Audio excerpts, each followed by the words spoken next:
پھولوں کی دھیمی دھیمی خوشبو چار سو پھیلی ہوئی تھی اور وہ اپنے آپ میں سمٹی بیٹھی نہ چاہتے ہوئے بھی اپنی شریک حیات کے اندر آنے کا انتظار کر رہی تھی۔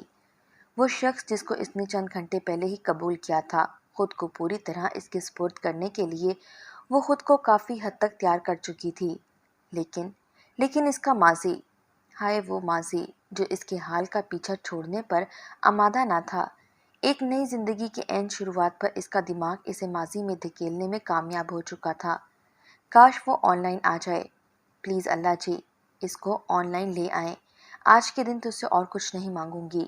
بے اختیاری میں اس کی زبان سے یہ الفاظ نکلے ہی تھے کہ اسے اپنی غلطی کا احساس ہوا۔ سوچا کہ اللہ تو ہر چیز پر قادر ہے، تو پھر کیوں نہ میسج کے ساتھ ساتھ رپلائی آنے کی بھی دعا مانگ لی جائے۔ یہ اس کی ذات کا وہ پہلو تھا جس سے وہ واقف تھی، یا اس کا رب؟ بظاہر انتہائی سلجھی ہوئی نظر آنے والی، انتہائی ذہین لیکن عام سی شکل و صورت رکھنے والی اس لڑکی کے بارے میں کوئی سوچ بھی نہیں سکتا تھا کہ وہ کسی سے محبت میں اس قدر بھی گرفتار ہو سکتی ہے۔ گھنٹوں میسج کے جواب آنے کا انتظار کرنا اور جواب نہ آنے کی صورت میں گھٹ گھٹ کر رونا، کبھی کسی پر آیا نہ ہو سکا تھا۔ ہوتا بھی کیسے؟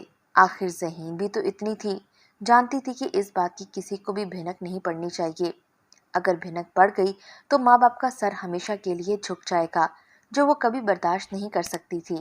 یہی وجہ تھی جو وہ اس کے بار بار اصرار کرنے کے باوجود اس سے کال پر بات کرنے پر آمادہ نہیں ہوئی تھی۔ شاید اسی وجہ سے وہ اس کے میسیجز کو اکثر نظر انداز کر دیتا تھا۔ کیوں اس کا دل ہر وقت نفس اور ضمیر کا میدان جنگ بنا رہتا تھا۔ نفس کہتا تھا کیا ہو گیا جو وہ کال پر بات کرنا چاہتا ہے، تم جانتی تو ہو کہ وہ کبھی تمہارے ساتھ اخلاق سے گری ہوئی کوئی بات نہیں کرے گا۔ ضمیر کا موقف ہوتا محترمہ ہوش کے ناخن لو، چند سالوں کی یک طرفہ محبت کے پیچھے اپنے ماں باپ کی عزت خاک میں نہ ملا دینا۔ ایک نامحرم سے کال پر بات کر کے تم مستقبل میں اپنے شریک حیات کو کیا منہ دکھاؤ گی؟ کال پہ اس شخص کے سامنے اپنی محبت کا اظہار کرنے کے بعد کس منہ سے اس شخص سے اظہار محبت کرو گی جو تمہاری محبت کا اصل حقدار ہوگا؟ تو بس پھر ہمیشہ ہی جیت ضمیر کی ہوتی تھی۔ خود کو اپنے شرعی شوہر کی امانت سمجھنے والی لڑکی ہمیشہ اپنے نفس پر قابو پانے میں کامیاب ہو جاتی تھی۔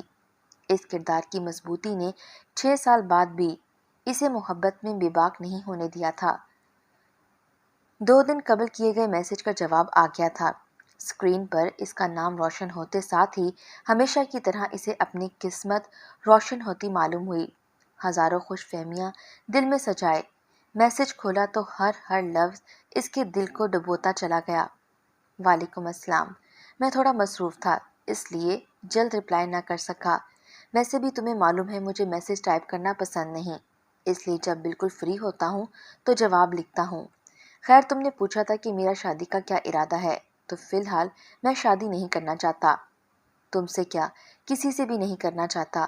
دیکھو تم ایک اچھی لڑکی ہو لیکن میں اتنا اچھا نہیں ہوں۔ میرا سرکل بہت براڈ مائنڈیڈ ہے، میں ایسی بیوی چاہتا ہوں جو میرے ساتھ میرے فرینڈ سرکل میں چل سکے۔ تم بہت اچھی ہو لیکن تم میری ٹائپ کی نہیں ہو، سوری میں تم سے شادی نہیں کر سکتا۔ اس نے جلدی سے موبائل پکڑا اور بے اختیاری میں ٹائپنگ کرنے لگی۔ اٹس اوکے، یہ سب تو میں پہلے سے ہی جانتی تھی، بس آپ کے منہ سے سننا چاہتی تھی۔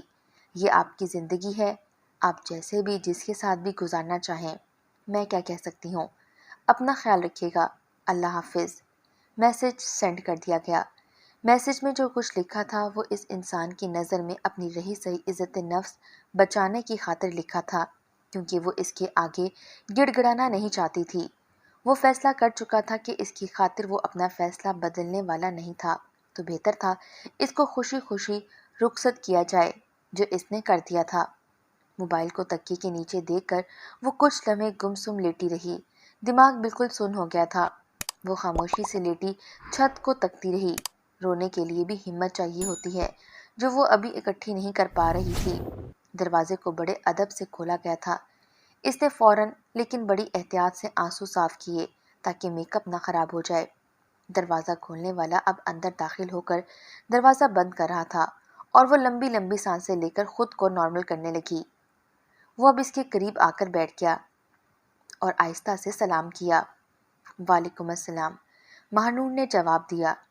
وہ تھوڑی دیر اسے دیکھتا رہا، پھر اٹھا اور الماری میں سے ایک ڈبیا نکال لایا۔ وہ دوبارہ اس کے سامنے بیٹھ گیا اور نرمی سے اس کا ہاتھ پکڑ کر رنگ پہنا دی۔ یہ تمہاری منہ دکھائی ہے، میں نے خود خریدی تھی، آئی ہوپ تمہیں پسند آئے گی، اچھی ہے نا؟ مہنور جو ہاتھ پکڑنے پر پورے وجود سے ہل گئی تھی، صرف ہاں میں سر ہی ہلا سکی۔ میں اس کے علاوہ بھی تمہیں ایک تحفہ دینا چاہتا ہوں جو اس رنگ سے زیادہ قیمتی ہے، بولو قبول کرو گی نا؟ اس کا ہاتھ ابھی بھی اس کے ہاتھ میں تھا۔ اس نے پھر ہلکا سا سر ہلا دیا۔ دیکھو مہنور، شرعی ہمسفر اللہ کی بہت بڑی نعمت ہوتی ہے۔ اللہ نے آج تم جیسی شریف، دیندار اور پڑھی لکھی لڑکی کو میری شریک حیات بنا کر مجھ پر بہت بڑا انعام کیا ہے۔ میں اس کا شکر ادا کرنا خود پر واجب سمجھتا ہوں۔ وہ نظریں جھکائے خاموشی سے اسے سنتی رہی۔ تو میں اس کا شکر ادا کرنے کے لیے تمہارا ہاتھ پکڑ کر تمہیں اپنے ساتھ ساتھ سورۃ فاتحہ پڑھوانا چاہتا ہوں۔ یہی میرا گفٹ ہے، بولو قبول ہے؟ پڑھو گی میرے ساتھ ساتھ؟ اس نے اس کے ہاتھ پر اپنی گرفت مضبوط کرتے ہوئے اسے تھوڑا سا اپنی جانب کھینچتے ہوئے پوچھا۔ جی کیوں نہیں؟ اس بار اس نے تھوڑی ہمت سے جواب دے دیا کیونکہ اسے واقعی اس کی سوچ پسند آئی تھی۔ پھر دونوں نے مل کر الحمد شریف پڑھی اور آخر پر اس نے مہنور کے ہاتھ پر بوسہ دے کر اس کے ہاتھ پر دوسرا ہاتھ بھی رکھ دیا۔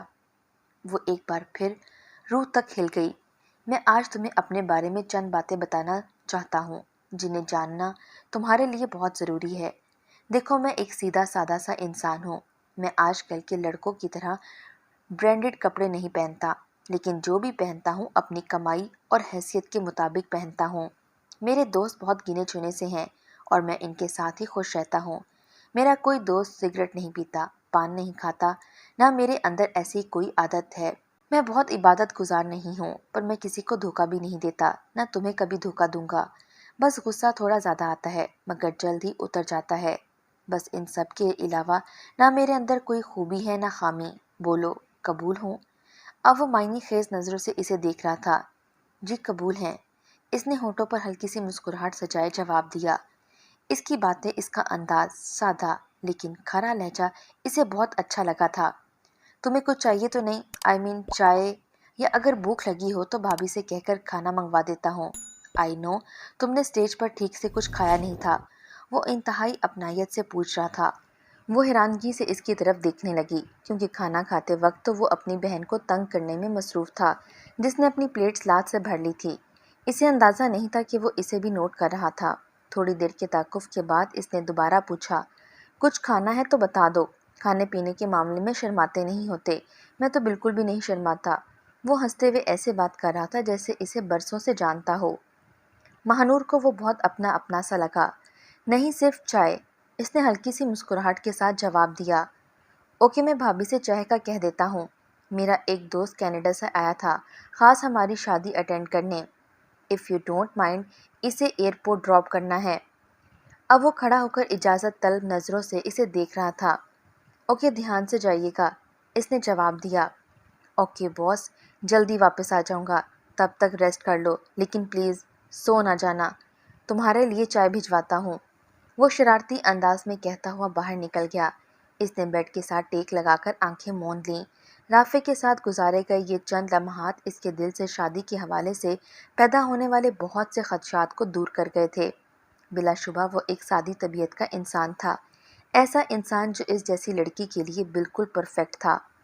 اگر اس پر ایک تلخ ماضی کا سایہ نہ ہوتا تو آج وہ رافع سے ملنے کے بعد خود کو خوش قسمت ترین عورت سمجھتی، لیکن ماضی کا تلخ تجربہ اس کے حال کی خوشیوں کو بے ذائقہ کرنے پر بضد تھا۔ وہ ایک بار پھر یادوں کی گہری کھائی میں جا گری تھی۔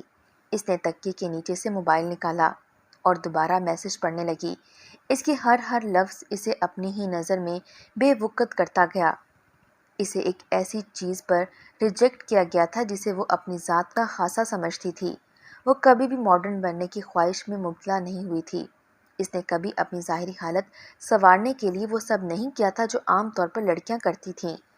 وہ ہمیشہ یہی چاہتی تھی کہ اس کی اصل کو قبول کیا جائے، سراہا جائے، لیکن ایسا نہیں ہوا تھا۔ آج وہ شخص اسے اس کی سادگی، اس کی اصل کو ریجیکٹ کر گیا تھا۔ اس کا ماڈرن اور براڈ مائنڈڈ نہ ہونا اس کا سب سے بڑا گناہ بنا دیا گیا تھا۔ جس کی سزا کے طور پر اسے اپنی محبت ہارنی پڑی۔ ایک لمحے کے لیے اسے خود سے نفرت ہونے لگی۔ آنسو تھے کہ رکنے کا نام ہی نہیں لے رہے تھے، نہ وہ انہیں روکنے کی کوشش کر رہی تھی، نہ جانے وہ کب تک روتی رہی تھی۔ آنسو کب اس کی آنکھوں سے بہتے ہوئے تھوڑی تک پہنچ گئے، اسے علم ہی نہ ہوا۔ بھابھی چائے لے کر اندر آ چکی تھیں۔ اوہو، کیا ہوا مہانور؟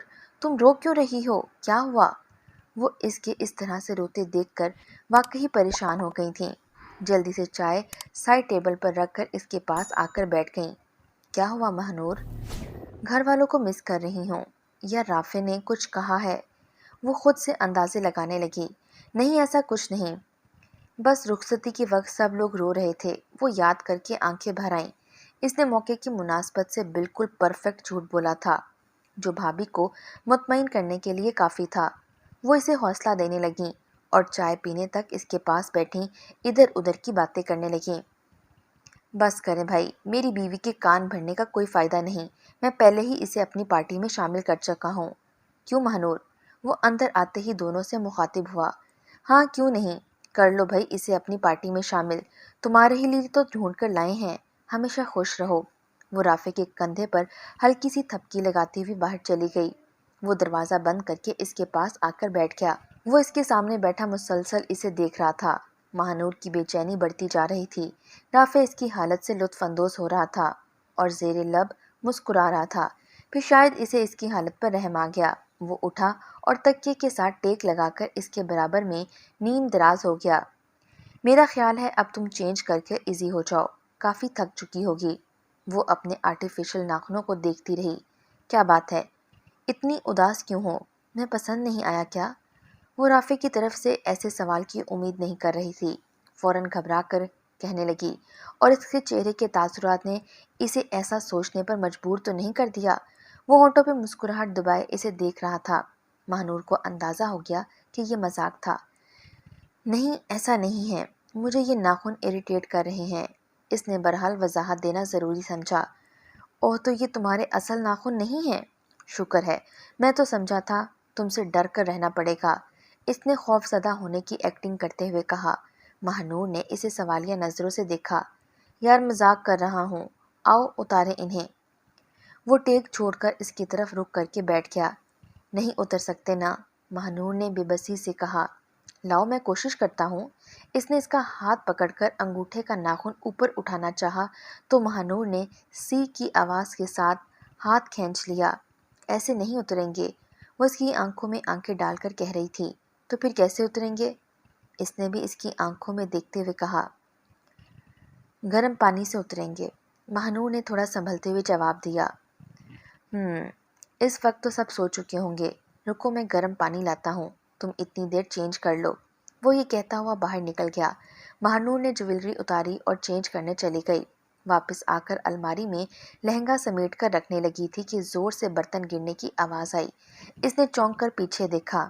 رافع دروازے سے اندر داخل ہوا ہی تھا کہ گرم پانی والا برتن پردے سے اٹک کر اس کے ہاتھ سے چھوٹ گیا۔ رافع بے بسی سے کھڑا اسے دیکھ رہا تھا۔ اس کے چہرے پر نظر پڑتے ہی وہ بے اختیار ہنسنے لگی۔ وہ ہونٹوں پر مسکراہٹ سجائے اسے ہنستے دیکھتا رہا۔ وہ شیشے کے سامنے کھڑی ناشتے کے لیے نیچے جانے کے لیے دوپٹہ سیٹ کر رہی تھی۔ آج اس کا ولیمہ تھا۔ اسے گھر پر بہت سے مہمانوں کی موجودگی کا اندازہ تھا، اس لیے وہ فیصلہ نہیں کر پا رہی تھی کہ دوپٹہ کیسے سیٹ کرے۔ رافع جو اس کی مشکل کو محسوس کر چکا تھا، اس کے پاس آ کر کہنے لگا، میرا شوق تھا کہ مجھے ایسی بیوی ملے جس کا سجنا سورنا صرف میرے لیے ہو، جسے میرے علاوہ اور کوئی نہ دیکھے، لیکن جوائنٹ فیملی میں یہ ممکن نہیں ہے، مگر مجھے خوشی ہوگی اگر تم حجاب کر کے میرے ساتھ نیچے چلو۔ وہ بے یقینی سے اسے دیکھنے لگی۔ حجاب کرنا تو اس کا شوق تھا اور عادت بھی۔ وہ اپنے کزنز کے سامنے بھی حجاب میں رہتی تھی، لیکن اسے خدشہ رہتا تھا کہ نہ جانے اس کا شوہر اس کی اس عادت کو قبول کرے گا بھی یا نہیں، اور یہ شخص تھا کہ خود اس سے حجاب کرنے کی درخواست کر رہا تھا۔ اسے بے اختیار اپنی شریک حیات پر پیار آنے لگا اور آنکھیں فرط جذبات سے بھیگ گئیں۔ جی وہ بس اتنا ہی کہہ پائی اور آنکھیں چھپانے کی خاطر منہ پھیر کر دراز میں سے کچھ ڈھونڈنے لگی۔ رافع نے تھینکس کہتے ہوئے کپڑے اٹھائے اور واش روم چلا گیا۔ وہ حجاب کی پنیں لگانے لگی۔ اس کی آنکھوں کے سامنے موبائل اسکرین روشن ہو گئی جس پر لکھا تھا، ایسی بیوی چاہتا ہوں جو میرے ساتھ میرے فرینڈ سرکل میں چل سکے۔ اس نے ایک لمبی سانس لی۔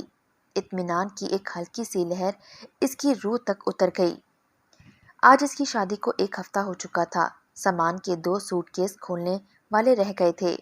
آج رافع کی چھٹیاں بھی ختم ہو چکی تھیں۔ وہ اسے بھیج کر فارغ ہوئی ہی تھی کہ سامان سمیٹنے بیٹھ گئی۔ گفٹس وغیرہ الماری میں رکھتے ہوئے اس کی نظر ایک فائل پر پڑی۔ فائل میں اس کی ساری ڈگریاں اور سرٹیفکیٹ پڑے ہوئے تھے۔ وہ اپنی ڈگریوں کو باری باری بیڈ پر رکھتی جا رہی تھی اور ان گریڈز اور پوزیشن کے پیچھے چھپی کہانی فلم کی طرح اس کے دماغ میں چلنے لگی۔ اسے یاد آنے لگا کہ کیسے اس نے خود کو حارث کے قابل بنانے کے لیے دن رات محنت کر کے یہ گریڈز حاصل کیے تھے، کیونکہ وہ ہر لیول پر ٹاپ کرتا تھا۔ وہ اس کی ذہانت اور قابلیت کی دیوانی ہو گئی تھی، کیونکہ اسے میچور اور سمجھدار لوگ پسند تھے، اور یہ دونوں خوبیاں اسے اپنے خاندان میں سے صرف حارث میں نظر آئی تھیں۔ وہ صرف اس کو متاثر کرنے کے لیے وہ بھی دل لگا کر پڑھنے لگ گئی تھی۔ وہ سمجھتی تھی کہ خالی اس کی خواہش کرنے سے کچھ نہیں ہوگا، خود کو اس کے قابل بنانا پڑے گا تو وہ خود بخود اس کی جانب متوجہ ہو جائے گا۔ اسے لگتا تھا کہ وہ بھی اس کی ذہانت اور اس کی خوبیوں کا دیوانہ ہو جائے گا اور اسے اپنی زندگی کا حصہ بنانے میں فخر محسوس کرے گا، لیکن ایسا کچھ نہیں ہوا تھا۔ اس نے ایک ٹھنڈی آہ بھری، فائل بند کی اور کچن میں چلی گئی، کیونکہ آج اسے رافع کے لیے اپنے ہاتھوں سے کھانا بنانا تھا۔ کھانے کا ٹیبل تیار تھا۔ اس نے ساری ڈشز حارث کی پسند کی بنائی تھیں۔ واہ بھائی واہ، موجیں ہیں بھائی شادی شدہ حضرات کی، اور ہم جیسوں کو تو کوئی پانی بھی نہیں پوچھتا۔ نافع نے کرسی کھینچ کر بیٹھتے ہوئے کہا۔ نافع رافع سے 2 سال ہی چھوٹا تھا۔ ہر بھائی بھابھی کو دیکھ کر اپنی شادی کا رونا رونا اس کی پرانی عادت تھی۔ مہنور نے پانی کا گلاس بھرا اور اس کے سامنے رکھ دیا۔ ٹیبل پر موجود سب لوگ ہنسنے لگے۔ بھابھی اتنی ظالم نہ بنیں، کچھ کھانے کو دے دیں، وہ چہرے پر جھوٹی معصومیت سجا کر کہنے لگا۔ رافع کے آنے سے پہلے کسی چیز کو ہاتھ بھی نہ لگانا، نہیں تو اسے خالی برتن ہی ملیں گے۔ بڑی بھابھی نے جواب دیا۔ آپ میرے کھانے پینے پر نظر رکھنے کی بجائے اپنے شوہر کی توند کی طرف دھیان دیں، اس نے بڑے بھائی کی پیٹ کی طرف اشارہ کرتے ہوئے کہا، جنہوں نے فوراً سانس اندر کھینچ لیا۔ ایک بار پھر سب لوگ ہنسنے لگے۔ مہنور کو آج پہلی بار پوری فیملی کے ساتھ بیٹھنے کا اتفاق ہوا تھا۔ اس سے پہلے تو وہ رافع کے ساتھ دعوتیں اٹینڈ کرنے میں مصروف تھی۔ وہ سب لوگوں کی باتیں سن کر ہنستی رہی۔ رافع کی فیملی بھی اس کی طرح زندہ دل ہے، اس نے سوچا۔ وہ کچن سے کام ختم کر کے کمرے میں آئی اور بیڈ شیٹ سیٹ کرنے لگی۔ اچانک فون کا الارم بجنے لگا۔ اسے حیرت ہوئی کہ اس وقت الارم کیسے بج سکتا ہے۔ وہ الارم دراصل ریمائنڈر تھا، حارث کی برتھ ڈے کا ریمائنڈر۔ موبائل پر آج کی تاریخ پڑھتے ہی وہ 1 سال پیچھے پہنچ گئی تھی۔ سب لوگ سو چکے تھے، لیکن نیند اس کی آنکھوں کے قریب سے بھی نہیں بھٹکی تھی۔ وہ بار بار موبائل پر ٹائم دیکھتی، لیکن وقت تو جیسے رک سا گیا تھا۔ ابھی 11 بجے تھے۔ وہ صبح سے اسے برتھ ڈے وش کرنے کے لیے الفاظ اکٹھے کر رہی تھی، لیکن کامیاب نہیں ہو پا رہی تھی۔ وہ آج اسے ایسے الفاظ میں وش کرنا چاہتی تھی جن سے مہنور کے دل میں موجود اس کی قدر اور مقام واضح ہو جائے۔ وہ 10 بجے سے بیٹھی نہ جانے کتنی بار میسج لکھ کر ڈیلیٹ کر چکی تھی۔ آخر کار وہ 1 گھنٹے کی مسلسل کوشش سے الفاظ کا تانا بانا جوڑ کر ایک ایسا میسج لکھنے میں کامیاب ہو گئی تھی جو ان تمام نیک تمناؤں کا احاطہ کرتا تھا جو وہ اپنے دل میں اس کے لیے رکھتی تھی۔ السلام علیکم، کیسے ہیں آپ؟ امید کرتی ہوں کہ آپ بالکل ٹھیک ہوں گے، کیونکہ میں دن رات آپ کی صحت کی دعائیں کرتی ہوں۔ میں چاہتی ہوں کہ آپ کے برتھ ڈے پر آپ کے موبائل کی اسکرین پر سب سے پہلے میرا میسج پہنچے، اس لیے 5 منٹ پہلے میسج کرنے لگی ہوں۔ آپ کو آج کا دن بہت بہت مبارک۔ اللہ آپ کو صحت و تندرستی اور ایمان والی لمبی عمر عطا کرے۔ آپ ہمیشہ ترقی کریں، ناکامی آپ کے قریب بھی نہ بھٹکے۔ آپ کی ہر دعا قبول ہو، آپ پر غم کا کبھی کوئی سایہ نہ پڑے۔ اللہ آپ کو ہر وہ چیز عطا کرے جس کی آپ نے کبھی بھی خواہش کی ہو۔ میری دعائیں اور نیک تمنائیں ہمیشہ آپ کے ساتھ رہیں گی۔ آخر میں ایک بار پھر بہت بہت مبارک ہو۔ اللہ حافظ۔ وہ بے صبری سے 11:55 ہونے کا انتظار کر رہی تھی۔ آخر کار انتظار کی گھڑیاں ختم ہوئیں۔ اس نے فوراً میسج سینڈ کر دیا۔ وہ کافی دیر تک موبائل لے کر بیٹھی اس کے جواب کا انتظار کرنے لگی۔ آج وہ بہت ایکسائٹڈ تھی کیونکہ آج کے دن حارث ضرور جواب دیا کرتا تھا۔ اس بار بھی یہی ہوا۔ وعلیکم السلام، میں بالکل ٹھیک ہوں۔ تھینکس کہ آپ نے میرا اتنا اہم دن یاد رکھا، اور آپ کی بیسٹ وشز کا بھی بہت بہت شکریہ۔ اللہ حافظ۔ انتہائی مختصر الفاظ میں جواب دے دیا گیا تھا، لیکن یہ مہانور کو ہواؤں میں اڑانے کے لیے کافی تھا۔ وہ کتنی ہی دیر تک موبائل سینے سے لگائے خوش فہمیوں کے سمندر میں غوطہ زن رہی تھی۔ اپنے پاگل پن کو یاد کر کے اس کے ہونٹوں پر ایک افسردہ سی مسکراہٹ پھیل گئی اور اسکرین پر لکھا اس کا نام دھندلا پڑنے لگا۔ کچھ دیر اپنے دل کا غبار نکالنے کے بعد اس نے آنکھیں صاف کیں اور گھر کے کاموں میں مصروف ہو گئی، لیکن آج کے دن اس کی یادوں کو فراموش کرنا اتنا آسان نہیں تھا۔ اسے لگتا تھا کہ حارث کی زندگی میں کوئی لڑکی نہیں ہوگی، کیونکہ وہ انتہائی ریزرو رہنے والا انسان تھا، اور حارث کی فیس بک آئی ڈی میں بھی دور دور تک اس کے علاوہ کوئی لڑکی نہیں پائی گئی تھی، نہ فرینڈ لسٹ میں اور نہ ہی کسی پوسٹ کے کمنٹ سیکشن میں۔ اس نے کافی چھان بین کی تھی، اور فیملی میں سے بھی وہ واحد لڑکی تھی جسے حارث نے ایف بی پر فرینڈ بنا رکھا تھا۔ کبھی کبھی وہ اسی بات کو سوچ کر ہواؤں میں اڑتی رہتی تھی۔ خیر، وہ اس دن ہواؤں میں اڑتے اڑتے سیدھی زمین پر آ گری جب حارث نے اسے اپنی دوسری آئی ڈی کے بارے میں بتایا تھا۔ یونیورسٹی سے آتے ہی اس نے کمپیوٹر آن کیا تو حارث کو آن لائن پایا۔ وہ بہت کم آن لائن آیا کرتا تھا۔ اس نے جلدی سے السلام علیکم کا میسج کیا جو فوراً دیکھ لیا گیا تھا۔ وہ مارے خوشی کی پھولی نہ سما رہی تھی۔ وہ بھی شاید اس سے بات کرنے کے موڈ میں تھا۔ آج انہوں نے پہلی بار آدھے گھنٹے تک چیٹ کی تھی۔ وہ بہت خوش تھی کہ اچانک امی کی آواز آئی جو اسے فوراً نیچے آنے کا کہہ رہی تھیں۔ وہ چاروں نچار بھاگی بھاگی امی کی بات سننے گئی، لیکن واپس آنے تک وہ جا چکا تھا اور اس کے لیے ایک میسج چھوڑ گیا تھا۔ سنو، یہ میری I D just family I D ہے۔ میں یہاں بہت کم لاگ ان ہوتا ہوں۔ فرینڈز کے لیے میں نے ایک اور آئی ڈی بنا رکھی ہے۔ تمہیں لنک دے رہا ہوں، ریکویسٹ سینڈ کر دیتا ہوں۔ میں جب وہاں لاگ ان ہوں گا تو ایکسیپٹ کر لوں گا۔ اب میں بزی ہوں، بائے۔ وہ بہت ایکسائٹڈ ہوئی، فوراً ریکویسٹ سینڈ کی جو اگلے دن ایکسیپٹ ہو گئی۔ مہانور نے جیسے ہی آئی ڈی وزٹ کرنا شروع کی، اسے ایک کے بعد ایک شوق لگتا گیا۔ یہاں اس کی بہت سی تصویریں موجود تھیں جن میں وہ لڑکیوں کے ساتھ کافی فرینک نظر آ رہا تھا۔ ایک تصویر میں وہ اپنی فرینڈ کے ساتھ ریس لگانے کے لیے پوزیشن سیٹ کر رہا تھا تو دوسری میں اس کا پورا گروپ اس کی برتھ ڈے منا رہا تھا۔ تصویر میں موجود لڑکیوں کا تعلق اس قسم سے تھا جو دوپٹہ تک اوڑھنے کی روادار نہ ہوتی تھیں۔ تقریباً وہی دو چار لڑکیاں اور لڑکے اس کے ساتھ ہر تصویر میں موجود تھے۔ اسے اندازہ ہو گیا تھا کہ وہ سب اس کے فرینڈ تھے۔ اس کا بھرم ٹوٹ گیا تھا اور بہت سی امیدوں پر بھی پانی پھر گیا تھا۔ اسے سمجھ نہیں آ رہی تھی کہ وہ کیا کرے۔ یہ سب اس کی فرینڈز ہیں، اس کا مطلب یہ تو نہیں نا کہ وہ ان میں سے کسی کو پسند کرتا ہے یا وہ بیوی بھی ان جیسی پسند کرے گا۔ اس نے اس سوچ کے ساتھ اپنے ڈوبتے دل کو سہارا دیا تھا۔ رافع کمرے میں داخل ہوا تو اس پر نظر پڑتے ہی دل تھام کر رہ گیا۔ اس نے سرخ رنگ کی لانگ میکسی پہن رکھی تھی جس پر گولڈن امبرائڈری ہوئی تھی۔ اس کے ساتھ سونے کا سیٹ پہنے وہ بالکل نئی نویلی دلہن لگ رہی تھی۔ اندر آتے ہی خوشگوار حیرت کا شکار ہوا تھا۔ اس سے پہلے اس نے مہانور کو کبھی اتنا سجتے نہیں دیکھا تھا۔ وہ اس کے پاس آ کر کھڑا ہو گیا۔ آج تو بڑی ظالم لگ رہی ہو۔ وہ بالکل اس کے پیچھے کھڑا تھا۔ مہانور کا چہرہ خوشی اور شرم سے تمتمانے لگا۔ کیا ایسا نہیں ہو سکتا کہ سب لوگ چلے جائیں اور میں اور تم؟ اس نے اسے کندھوں سے پکڑ کر اپنی جانب موڑتے ہوئے بات ادھوری چھوڑ دی۔ وہ چاہتا تھا باقی بات اس کی سانسیں اسے سمجھائیں۔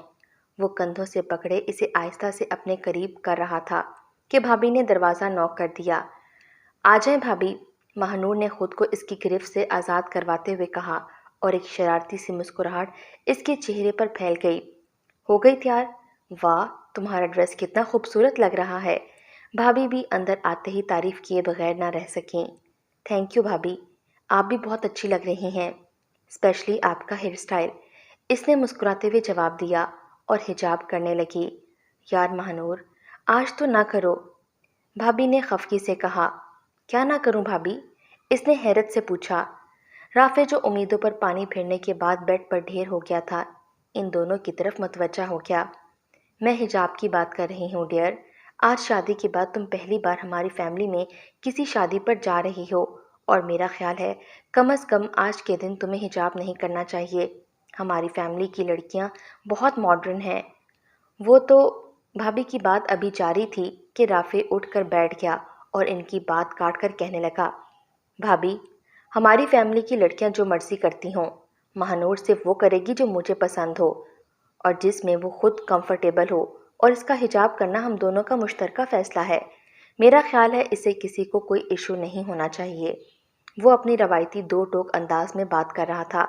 مہنور اس کی پشت کی جانب کھڑی اس کے چہرے کے تاثرات نہیں دیکھ پا رہی تھی، لیکن اس نے بھابھی کے چہرے سے مسکراہٹ غائب ہوتے دیکھی تھی۔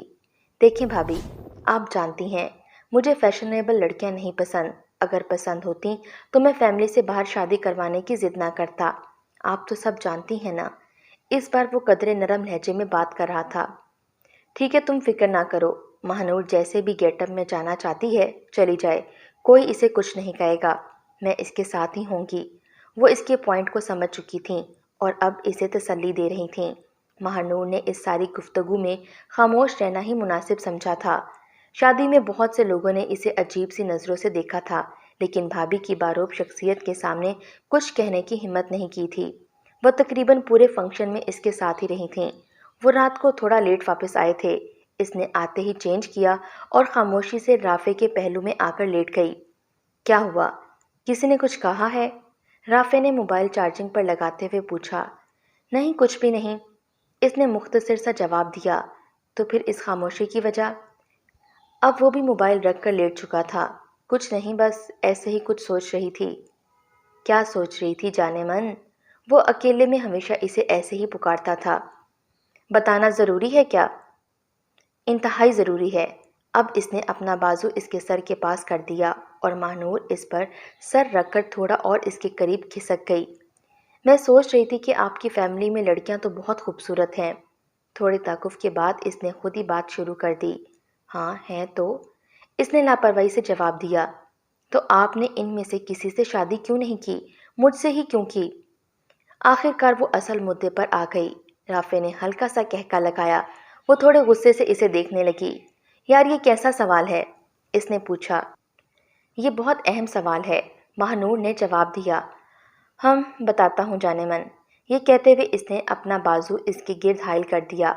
جہاں تک بات ہے کزنز کے ساتھ شادی نہ کرنے کی، تو اس کا جواب ہے کہ بس میرا دل نہیں مانتا تھا۔ وہ یہ کہہ کر خاموش ہو گیا۔ وہ بھی خاموش رہی۔ اور تم سے شادی اس لیے کی کہ تم مجھے پسند آ گئی تھی؟ مہنور نے حیرت سے اس کی طرف دیکھا۔ جب بھابھی پہلی بار تمہیں دیکھ کر آئی تھیں اور تمہاری تصویر بھی لائی تھیں تو تم مجھے پہلی نظر میں ہی پسند آ گئی تھی، اور میں سوچ رہا تھا کہ آج کے دور میں بھی کوئی ایسا اللہ لوک لڑکی ہو سکتی ہے بھلا۔ اس نے ایک زوردار کہکا لگایا۔ مہنور نے غصے سے اسے گھورا۔ سیریسلی یار، مطلب نو میک اپ، نو جیولری، نو فیشنیبل ڈریسنگ، ایون کہ تم نے پلکنگ بھی نہیں کروائی تھی۔ تو میں نے سوچا جو لڑکی اپنے متوقع شوہر کے لیے اتنی سادی تصویر بھیج رہی ہے وہ باقی نامحرموں کے ساتھ بھی اپنے حسن کی نمائش کرنے کی عادی نہیں ہوگی، اور میرے نزدیک عورت کی سب سے بڑی خوبی بھی یہی ہے۔ اب وہ بالکل سیریس تھا۔ وہ خاموشی سے اسے سنتی رہی۔ پھر جب بھابھی نے بتایا کہ تم نے MSc کر رکھی ہے تو میں نے کہا ڈن کریں، بچوں کی ٹیوشن فیس کا خرچہ بچے گا۔ اس نے پھر کہکا لگایا تھا۔ اس بار وہ بھی ہنسنے لگی تھی۔ پھر جب میں نے تمہیں شادی کر کے گھر لے آیا اور تم نے آتے ہی جس طرح میری زندگی میں اور اس گھر میں اپنی جگہ بنا لی تو مجھے اندازہ ہوا کہ تم صرف لائق ہی نہیں، سمجھدار بھی ہو۔ ویسے لائق سے یاد آیا، تم نے جتنے مارک BSc میں لیے تھے اتنے مارکس تو میرے میٹرک، FSc اور BSc تینوں کو جمع کرنے سے بھی نہیں بنتے۔ کیا کھا کر پیپر یاد کیا کرتی تھی؟ وہ عادت سے مجبور پھر سیریس بات کو مذاق میں بدل چکا تھا۔ وہ رات گئے تک باتیں کرتے رہے تھے۔ مہنور کو اس دن اندازہ ہوا تھا کہ رافع کتنی قدر کرنے والا انسان تھا اور اس نے اس کی اصل کو پہچانا تھا، سراہا تھا اور قبول کیا تھا۔ وہ دونوں ایک دوسرے کے لیے بنائے گئے تھے۔ اس رات مہنور کو اپنے سر سے ماضی کے سارے سائے چھٹتے ہوئے محسوس ہوئے اور اس کے دل میں رافع کی قدر پہلے سے کئی گنا زیادہ ہو گئی تھی۔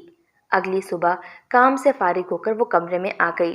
آج وہ دنستہ حارث کو یاد کرنے لگی کیونکہ آج وہ اپنے ذہن میں رافع اور حارث کو کمپیئر کر کے سکون حاصل کرنا چاہتی تھی، کیونکہ وہ جان چکی تھی کہ جن باتوں کو وہ آئیڈیلائز کرتی تھی وہ حارث میں نہیں بلکہ رافع میں پائی جاتی ہیں۔ حارث کی مثال اس چمکتی چیز جیسی تھی جسے وہ سونا سمجھ بیٹھی تھی۔ وہ سونا نہیں تھا، لیکن اس کو پانے کے لیے اس نے اپنی ذات پر بے انتہا محنت کی تھی۔ وہ سمجھتی تھی کہ حارث کی زندگی میں مذہب کا بہت عمل دخل ہے، اسی وجہ سے مہنور نے بھی دین کو اپنی زندگی میں داخل کر لیا تھا۔ وہ نماز، روزے اور پردے کی پابند ہو چکی تھی، لیکن حارث کی نظر میں تو سب اس کی کوئی بھی قدر نہ تھی، اور حافظ قرآن تھا وہ، اور اس نے کبھی نماز چھوڑتے نہیں دیکھا تھا۔ جب کبھی وہ ان کے گھر آتا یا مہنور کا ان کے ہاں جانے کا اتفاق ہوتا تو وہ دیکھتی کہ کس طرح حارث سب لوگوں کے درمیان سے اٹھ کر نماز کے لیے چلا جاتا تھا۔ مہنور کو اس کی یہ عادت بہت پسند تھی، اسی بنا پر وہ اسے دنیا کے باقی لڑکوں سے مختلف سمجھتی تھی، اور اس کی انہی ایک دو عادتوں کی بنا پر مہنور نے اس کو موجودہ دور کے تمام عیوب سے پاک سمجھنا شروع کر دیا تھا۔ وہ اسے آئیڈیلائز کرنے لگی تھی اور اس کی محبت کا دم بھرنے لگی تھی، لیکن وقتاً فوقتاً اس کی امیدیں ٹوٹتا گیا۔ حارث کو پانے کی خواہش کی آگ میں جلا کر اللہ نے مہنور کو کندن بنا دیا تھا، اور پھر اس کی قسمت میں رافع جیسے انمول ہیرا لکھ دیا تھا۔ اسے آخرکار اللہ کی پلاننگ سمجھ آ گئی تھی۔ اس نے جب اپنی پچھلی زندگی پر نظر دوڑائی تو اسے حارث کی حیثیت ایک مہرے کی سی نظر آئی، جسے اس کی قسمت لکھتے ہوئے استعمال کیا گیا تھا۔ وہ پوری طرح سے نہ کبھی اس کا تھا نہ اسے ہونا تھا، لیکن اس کی خواہش میں مبتلا کر کے اللہ نے مہنور میں وہ ساری خوبیاں پیدا کر دی تھیں جن کی خواہش رافع کو تھی، بلکہ وہ تینوں ہی کٹ پتلیاں تھیں جن کی ڈور اللہ کے ہاتھ میں تھی، لیکن جس کٹ پتلی کو سب سے زیادہ نچایا گیا تھا وہ مہنور ہی تھی۔ وہ کرسی کے ساتھ ٹیک لگائے یہ سب سوچ رہی تھی۔ اس کے ہونٹوں پر گہری مسکراہٹ پھیل گئی، لیکن آج اس مسکراہٹ میں افسردگی شامل نہ تھی۔